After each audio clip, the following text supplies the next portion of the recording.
예, 네. 고덕에서 그래도 그 주공을 가지고 계시다는 거는 앞으로 향후 전망이 그 안에서, 그쵸? 재건축 얘기가 나오는 것이죠? 예. 네네. 그렇게 봤을 때 향후 전망. 지금 뭐 대부분 강동구의 아파트를 가지고 계신 분들이 고민하는 게, 그죠? 고민들을 하고 계신 분들이 많아요. 하지만 저는 이제 고덕 주공 9단지, 그곳을 가지고 계신다고 했는데, 일단은, 계속 보유를 하시라고 말씀을 드릴게요. 아, 계속 그리고, 보유요? 네네. 그 이유를 예. 말씀드릴게요. 뭐, 가장 네. 가까이, 그러니까 뭐, 이미 거주를 하니까 알고 계시겠지만, 네. 뭐, 9호선에 대한, 그쵸? 호재가 예, 예. 9단지에서는 굉장히 크죠. 이렇게 지나가는 네네. 9호선에 대한 호재가 있기 때문에, 그거는 뭐, 누구나 다 알고 있는 상황이고, 그죠? 네. 그리고 뭐, 지금 이게 재건축 34년 차가 되기 때문에 재건축에 곧 들어갈 것이고, 주변에 고덕, 레미안, 그쵸? 라든가, 아니면은 뭐, 그쵸? 주변 고덕 그 재건축한 아파트들 보면은 가격들이 같은 30평대라고 했을 때 한 뭐 4억, 5억, 6억까지도 가더라고요. 이렇게 예, 가격들이 상당히 많이 오른 상태라는 걸 본다면 내 것도 재건축이 됐을 때 뭐 그 이상 가격이 간다라는 거는 알 수가 있어서 재건축에 대한 뭐 호재도 당연히 있겠죠. 예, 네네. 그것까지는 누구나 다 알고 있는 거, 그죠? 다 알고 있는 거예요. 근데 고민하는 거는 다들 앞으로 들어올 공급량이 상당히 많다는 거, 한 2만 세대 이상 되잖아요. 예, 많아요. 그것 때문에 우리가 항상 또 얘기를 뭐 종전에도 제가 뭐 일산 얘기하면서 말씀드렸습니다만 공급 물량에 장사 없다 막 이런 얘기 하잖아요. 그렇게 말씀을 드렸는데 이거는 조금 다른 상황이라고 말씀을 드릴게요. 같은 공급 물량이라고 해도 이것이 해소가 될 수 있는 곳이 있고 그렇지 않은 곳이 있습니다만 이곳은 공급 물량에 대한 해소가 그래도 2020년에서 21년이 지나고 나면 될 곳이에요. 이거에 대한 해소가 될 곳이에요. 그 이유, 첫 번째는, 일단은 뭐 업무 지역과 그래도 인접해 있는, 그쵸? 서울의 강남권이잖아요. 그래서 뭐 예. 강남권의 업무 지역이라든가 이런 곳들이 또 인접해 있기 때문에 계속해서 인구 유입이 될 수 있는 곳이라는 거예요. 첫 번째 이유는 그래서 예. 이런 공급 물량에 대한 해소가 될 수 있는 것이다. 그리고 뭐 당연히 뭐 교통에 대한 뭐 개발 호재도 들어간다라는 것도 있겠지만 이거는 어떻게 보면 근시적인 가까운 이유이고요.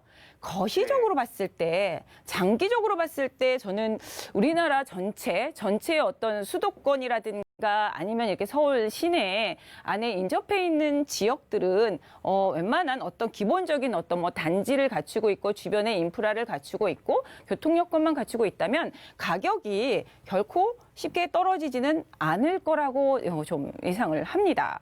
첫 번째 이유. 우리나라는 지금 보면은, 인구 밀도하고, 그다음에 경제 성장, 요 상황을 봤을 때, 장기적으로 가격이 떨어질 수 없다라고 말씀을 드릴 수 있어요. 예. 그 이유는 이렇습니다. 우리가 뭐 보통 경제 전망하거나 부동산 가격 전망할 때 공급 물량도 얘기하기도 하고, 아니면은 뭐 경제 성장률, 아니면 신용 경색, 그러면서 상황이 안 좋아질 수 있네, 좋아질 수 있네, 떨어질 수 있네, 이런 얘기들을 많이 하잖아요. 예. 근데 가장 기본적인 거는, 경제 규모가 얼마나 하냐. 그러니까 성장도 중요하지만 경제의 어떤 규모를 좀 말씀을 드리고 싶습니다. 그다음에 경제 규모라는 것이 지금 알고 있지만 G7이라는 게 있잖아요. 세계 그저 7위 안에 드는 뭐 미국부터 해서 뭐 프랑스, 영국, 독일, 뭐 캐나다, 일본 뭐 해서 7개 나라와 우리나라는 그럼 어느 정도 규모이냐? 12위예요. 경제 규모가 결코 작지 않은 규모입니다. 그런데 그 안에서 인구 밀도를 좀 볼 수 있겠어요. 인구 밀도 부분에 있어서는 우리나라는 몇 위인지 아십니까? 한 3위 정도 돼요.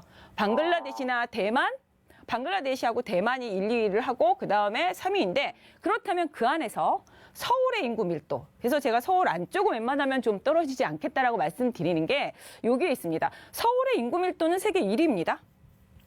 네. 예. 2위가 런던. 3위가 뭐 일본 뭐 이렇게 되는데요. 그러니까 도쿄죠. 도쿄. 근데 1위인 서울이 얼마나 되는지 아십니까? 인구 밀도가 1위하고 2위하고의 차이가 엄청납니다. 우리나라 그 서울의 인구 밀도는 16,728명이에요. 근데 2위인 런던 같은 경우에는 몇 명인 줄 아세요?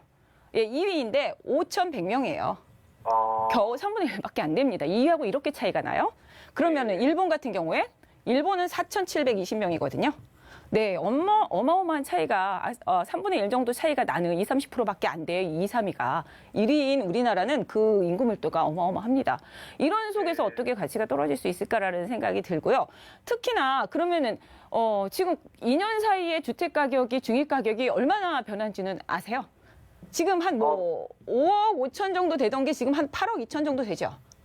중위 가격. 시세가 많이 올랐어요. 네, 중위 가격이 이 정도 됩니다. 그만큼 많이 상승을 했다고 생각을 하고 이제 떨어질 때다 변곡점이다 말을 하는데 거시적으로 봤을 때 세계적으로 봤을 때 지금 우리나라가 주택 가격 상승률이 몇 위인 줄 아세요? 저는 좀 깜짝 놀랐어요. 모르시나요? 예. 네, 32위예요. 예, 그렇게 올랐다고 하는데도 32위예요. 그러면은 법을 본 게 아니라 주택의 어떤 뭐 문제로 해서 잃어버린 30년 하는 일본 같은 경우에는 몇 위일까요? 일본도 우리보다 앞서 27위예요, 상승률이. 물론 1위는 중국이었습니다. 예. 네. 이런 식으로 지금 가격 상승률을 보면은 그렇게 높지가 않아요, 세계적으로 봤을 때. 근데 인구 밀도는 제일 높아요. 그것도 한 30% 차이.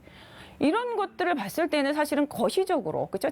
단기적으로, 근시적으로 봤을 때에는 뭐 교통의 호재도 있고, 그렇죠? 앞으로의 뭐 여러 가지 이런 뭐 지역적인 뭐 인접성 이런 것도 있지만 그걸 떠나서도 장기적으로 서울 시내 안쪽에 있는 그런 주택들이 웬만한 어떤 규모만 갖췄다고 하면은 아직은 그렇게 떨어질 만한 그런 상황이 아니라고 보여지기 때문에 저는 뭐 보유하시라는 말을 웬만하면 서울 안에 가지고 계신 분들은 말씀드리고 있습니다.